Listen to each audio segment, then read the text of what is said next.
कल रात केंद्रीय मंत्रिपरिषद की बैठक हुई वो अंदर नहीं है, बाहर है गाड़ी में। और उस मंत्रिपरिषद की बैठक में उत्तराखंड की परिस्थिति के ऊपर विस्तृत रूप से विचार हुआ और विचार करने के पश्चात महामहिम राष्ट्रपति जी को ये सिफारिश की गई कि उत्तराखंड की स्थिति ऐसी है कि यहां संविधान के प्रावधानों का पूर्ण रूप से उल्लंघन हो रहा है और संविधान के अनुकूल वहां का शासन नहीं चल सकता और इसलिए वहां की विधानसभा को एनिमेटेड सस्पेंशन में रखा जाए और धारा 356 के अधीन कार्रवाई की जाए। इसके ऊपर कई लोगों ने अपनी प्रतिक्रिया दी है, लेकिन कौन से ऐसे तथ्य थे जिनके आधार पर यह निर्णय लिया गया? मैं ये मानता हूं कि धारा 356 के प्रयोग का इससे बेहतर कोई दूसरा उदाहरण नहीं हो सकता।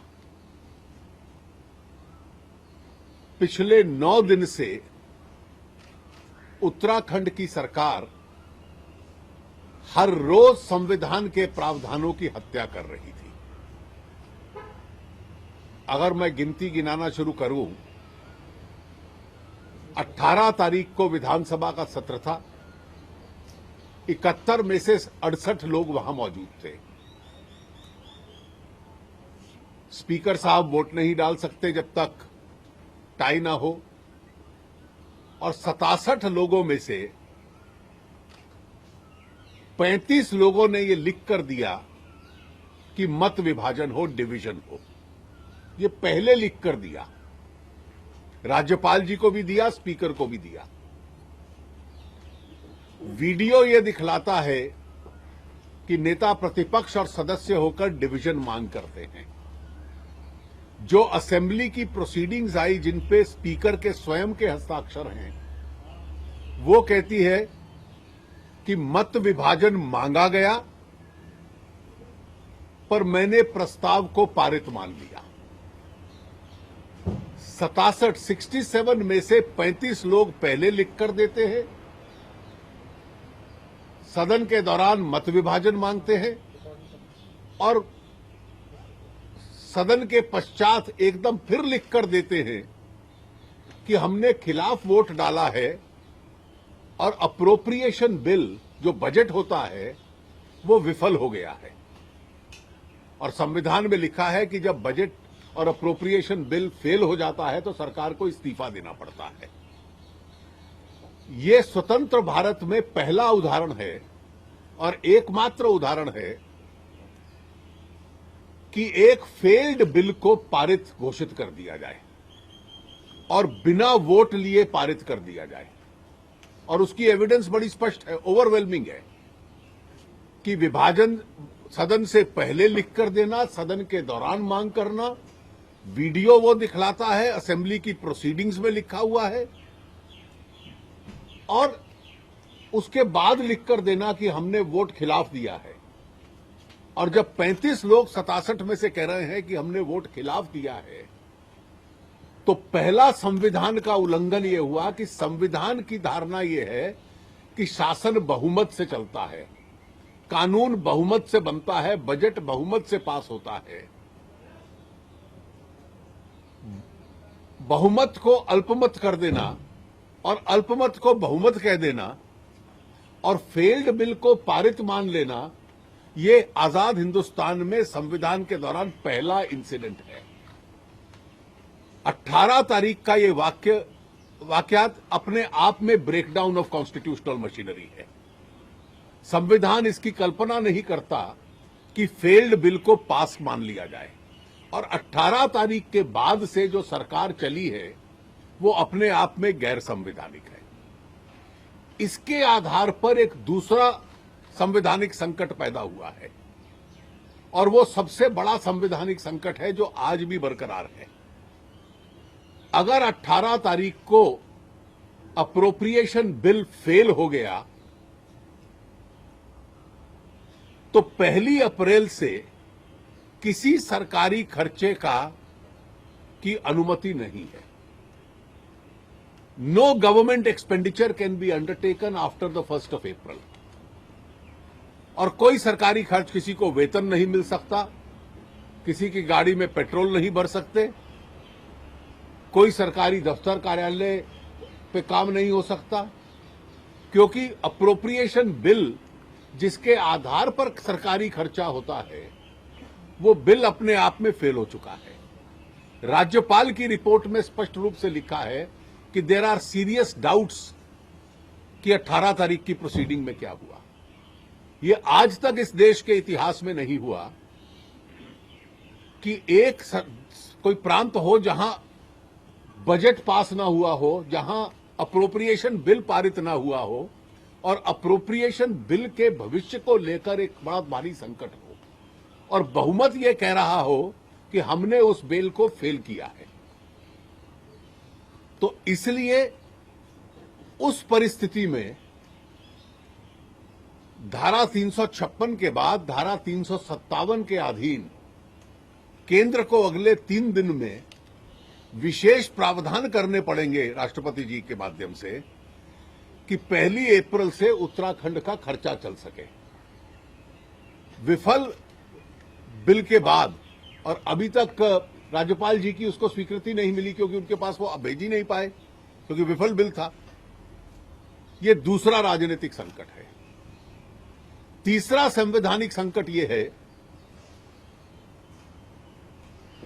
कि राज्यपाल जी के बार बार आग्रह करने के बाद कि विधानसभा तुरंत बुलाओ और अपना बहुमत सिद्ध करो, और यहां तक राज्यपाल जी ने कहा कि 2 या 3 दिन में बनाओ।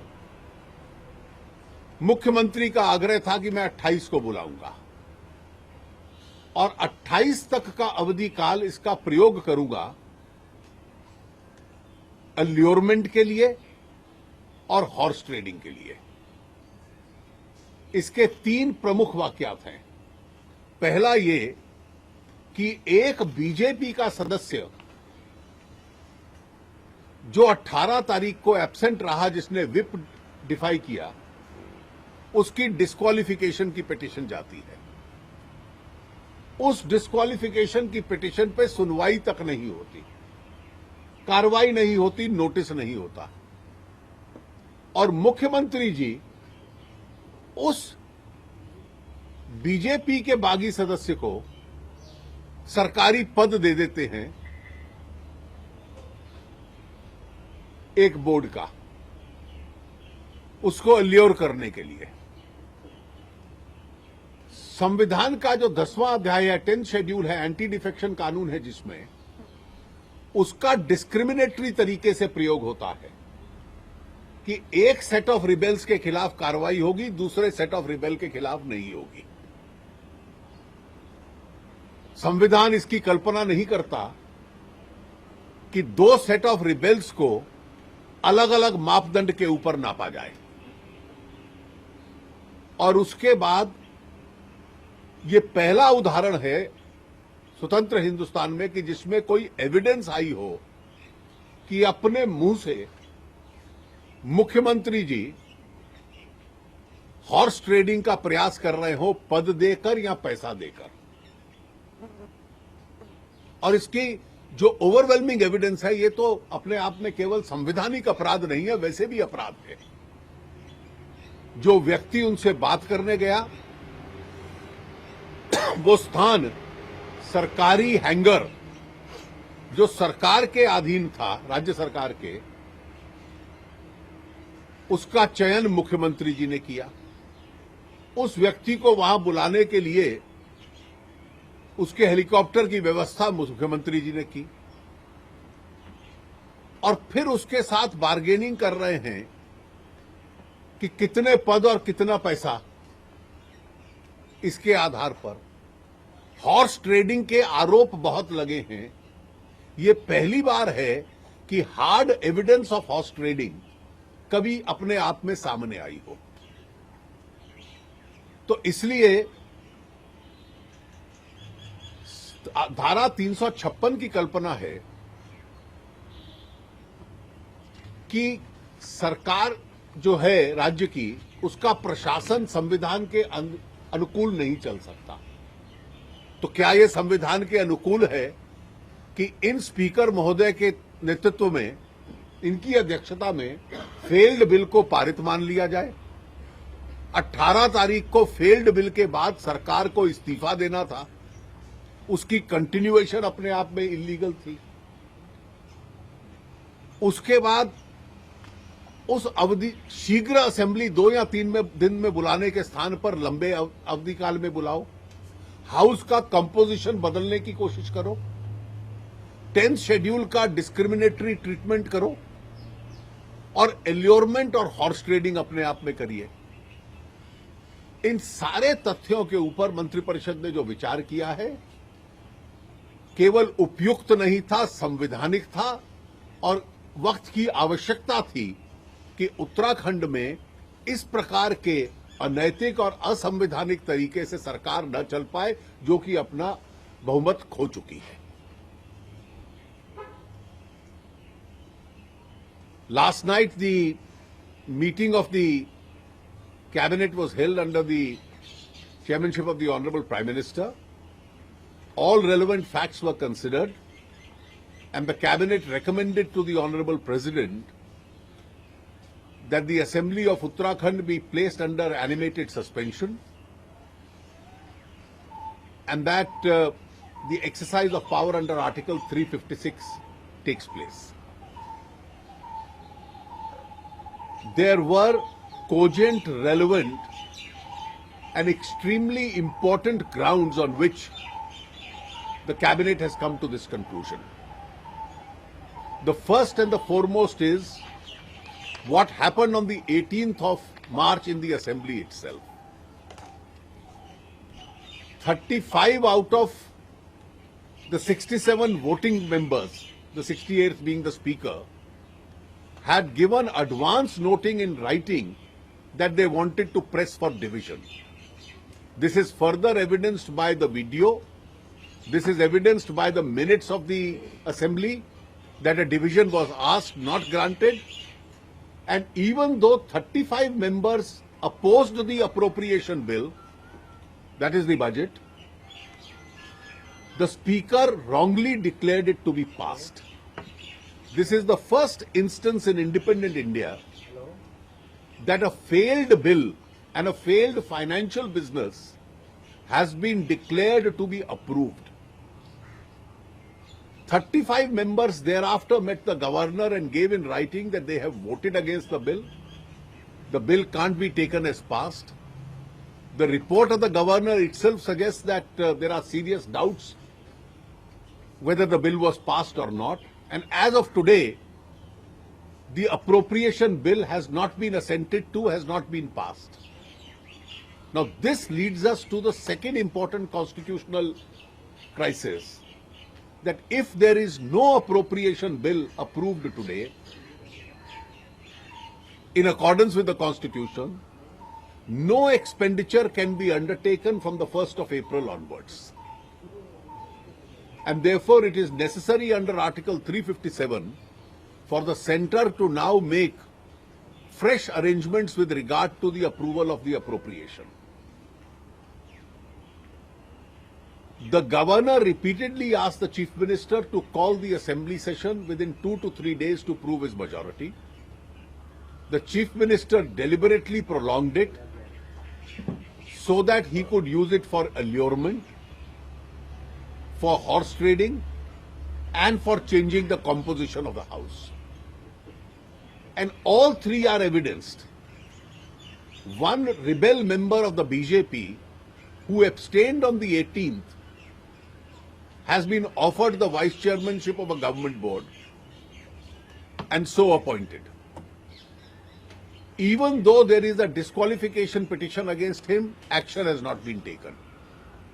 So there is a discriminatory practice of how the anti-defection petitions are to be treated against one set of people as against the other set of people. It is already in public domain that efforts were being made to change the composition of the House. But beholds that, the Chief Minister himself, for the first time you have evidence, there have been allegations in the past, but this is now supported by hard evidence that he is offering both positions and monies to MLAs to support him.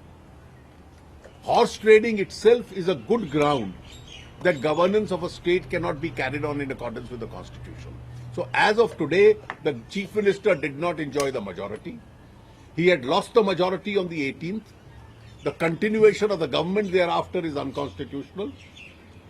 There is no appropriation, which will plunge the state into a constitutional crisis from the 1st of April onwards, because there is no budget of the state which has been approved on the 18th. It has not been assented to as yet, and therefore special arrangements have to be made. And to procure a majority in the future, allurements, change of composition, discriminatory implementation of the 10th schedule, and finally bribery and horse trading.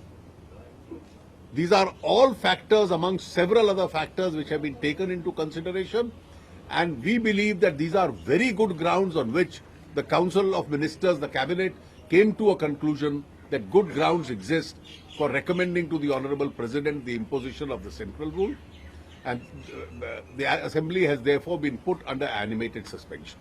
Sir, पहले आप लोग कांग्रेस का आरोप लगाते थे और कांग्रेस आप पे आरोप लगा रही है कि लोकतंत्र की हत्या कर दी आपने। देखिए, हत्या तो 18 तारीख को हुई कि जब अल्पमत को बहुमत कह दिया और बहुमत को अल्पमत कह दिया और गिनती करने से अधिकार, और 18 तारीख से लेकर आज तक हर रोज कई बार लोकतंत्र को कुचला जा रहा है उत्तराखंड में।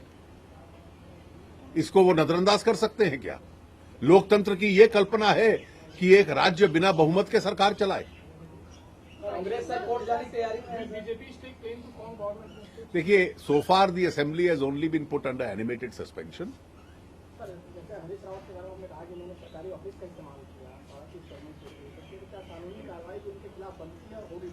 देखिए, ये अपने आप जो कानून की व्यवस्था है वो अपना काम करेगी। अरुण जी, कांग्रेस का कहना है कि आपका अगला निशाना हिमाचल प्रदेश की तरफ है, जिस तरह आपने बाकी राज्यों में किया, अब अगला निशाना हिमाचल रहेगा। देखिए, वो कुछ भी आरोप लगाएं, उत्तराखंड में जो संकट आया वो हमारी वजह से नहीं आया। उत्तराखंड में जो संकट आया कांग्रेस पार्टी के स्वयं नेतृत्व की वजह से आया। वहां के बागी सदस्यों ने और उनके नेतृत्व ने यह कहा कि केंद्र ने हमसे मिलने तक से इनकार कर दिया था, कांग्रेस पार्टी के हाईकमान ने। तो Congress party has its own organisation and its own leadership to blame. So they are asking why didn't the BJP, why couldn't the centre wait until the floor test tomorrow? Also, the governor's report did not suggest imposition of precedence to You see, law and order. the governor's reports have made out all these grounds that I mentioned are present in the governor's report. The satisfaction on that basis has to be of the central government. Secondly, when efforts are being made, one, to wrongly count the number of members present there, and which way have they voted? Two, to change the composition of the House. Three, for horse trading. Does the Congress want all this to be go on and then a count to be taken? A count to be taken by whom? By the same speaker who on the 18th declared a majority into a minority and minority into a majority and plunged the state into a constitutional crisis. This is what the speaker of Uttarakhand has done. This is the first time in 68 years of independent India that a failed bill has been declared to be passed by a speaker. Such a speaker should not be in office for a single day. Sir, राज्यपाल ने कोई कार्रवाई नहीं की, 10 दिन तक का समय दिया था बहुमत साबित करने को। क्या आपको राज्यपाल की भूमिका पर भी कोई संदेह दिखता है? देखिए, मुझे उस पर कोई टिप्पणी नहीं करनी। मुझे स्वयं मैंने उनकी रिपोर्ट्स देखी हैं। मुझे ऐसा कोई कंक्लूजन करने का कोई कारण नहीं है। हाउस में जीएसटी बिल आना है, सबका इम्पैक्ट लगता है पड़ेगा कांग्रेस? देखिए, ये एक अलग विषय है, वो अलग विषय है। कांग्रेस पार्टी को अपने घर को ठीक रखने की आवश्यकता है। इस देश से बदला लेने की आवश्यकता नहीं है। एक दिन बाद जब हाउस में केस चल रहा था, एक दिन पहले इतनी नौबत क्यों आया? ना नौबत इसलिए आई क्योंकि गणित को गलत गिना जाता है, गणित को बदलने का प्रयास होता है, 10th शेड्यूल का इंप्लीमेंटेशन नहीं होता, हॉर्स ट्रेडिंग होती है। ये सारा पिछले 10 दिन का इतिहास नहीं है हमारे सामने, क्या उससे मुंह मोड़ सकता कोई? सर, इन सब स्थिति को लेके कांग्रेस कोर्ट में भी जा सकती है सर, तो वहाँ पे क्या हालात बन सकते हैं? देखिए, वो उसके ऊपर टिप्पणी कोर्ट पे हम कभी नहीं करते। Holding a press conference right now, side by side in Uttarakhand. He says he's named a private company and says that BJP was involved in horse trading. He also has called the government imposing the president's rule as anti-national. How would you react? Well, it's within the framework of the Constitution, and as far as his allegations are concerned, they are baseless. As far as he himself is concerned, he's been caught on camera, horse trading. You see, here is a man who has been caught on camera horse trading. What value does his allegations have? Sir, if the governor didn't recommend president's rule as a cabinet thing that's sitting in Delhi, it's better place to take that decision. The language of Article 356 clearly says, if on the receipt of the report of the governor or otherwise. So the reports of the governor, not one but several reports of the governor, set out facts which in the opinion of the council cabinet makes out a conclusive case for imposition of Article 356. What the facts I have given you are really facts culled out of those reports. Sir, जैसा कि आपने कहा कि उत्तराखंड में एक विधेयक पारित नहीं हुआ है, 1 अप्रैल से वहाँ की स्थितियाँ कुछ और हैं, तो उन स्थितियों पर केंद्रीय वित्त मंत्रालय और भारत सरकार क्या नजर बनाई हुई है? देखिए, इसीलिए 356 के अधीन धारा 357 की प्रक्रिया आरंभ होती है और उसमें विशेषाधिकार केंद्र का बनता है उस खर्चे को लेजिटिमाइज करने के लिए। सर, अब जो प्रदेश में यहाँ जो हालात हैं सर, ये जो विधानसभा चुनाव आगामी होने वाला है, समय पे होगा या पहले से? देखिए, अब मैं इसके ऊपर कोई प्रेडिक्ट नहीं कर पाऊंगा, अभी तो केवल असेंबली सस्पेंडेड एनिमेशन में है। बहुत बहुत धन्यवाद, थैंक यू।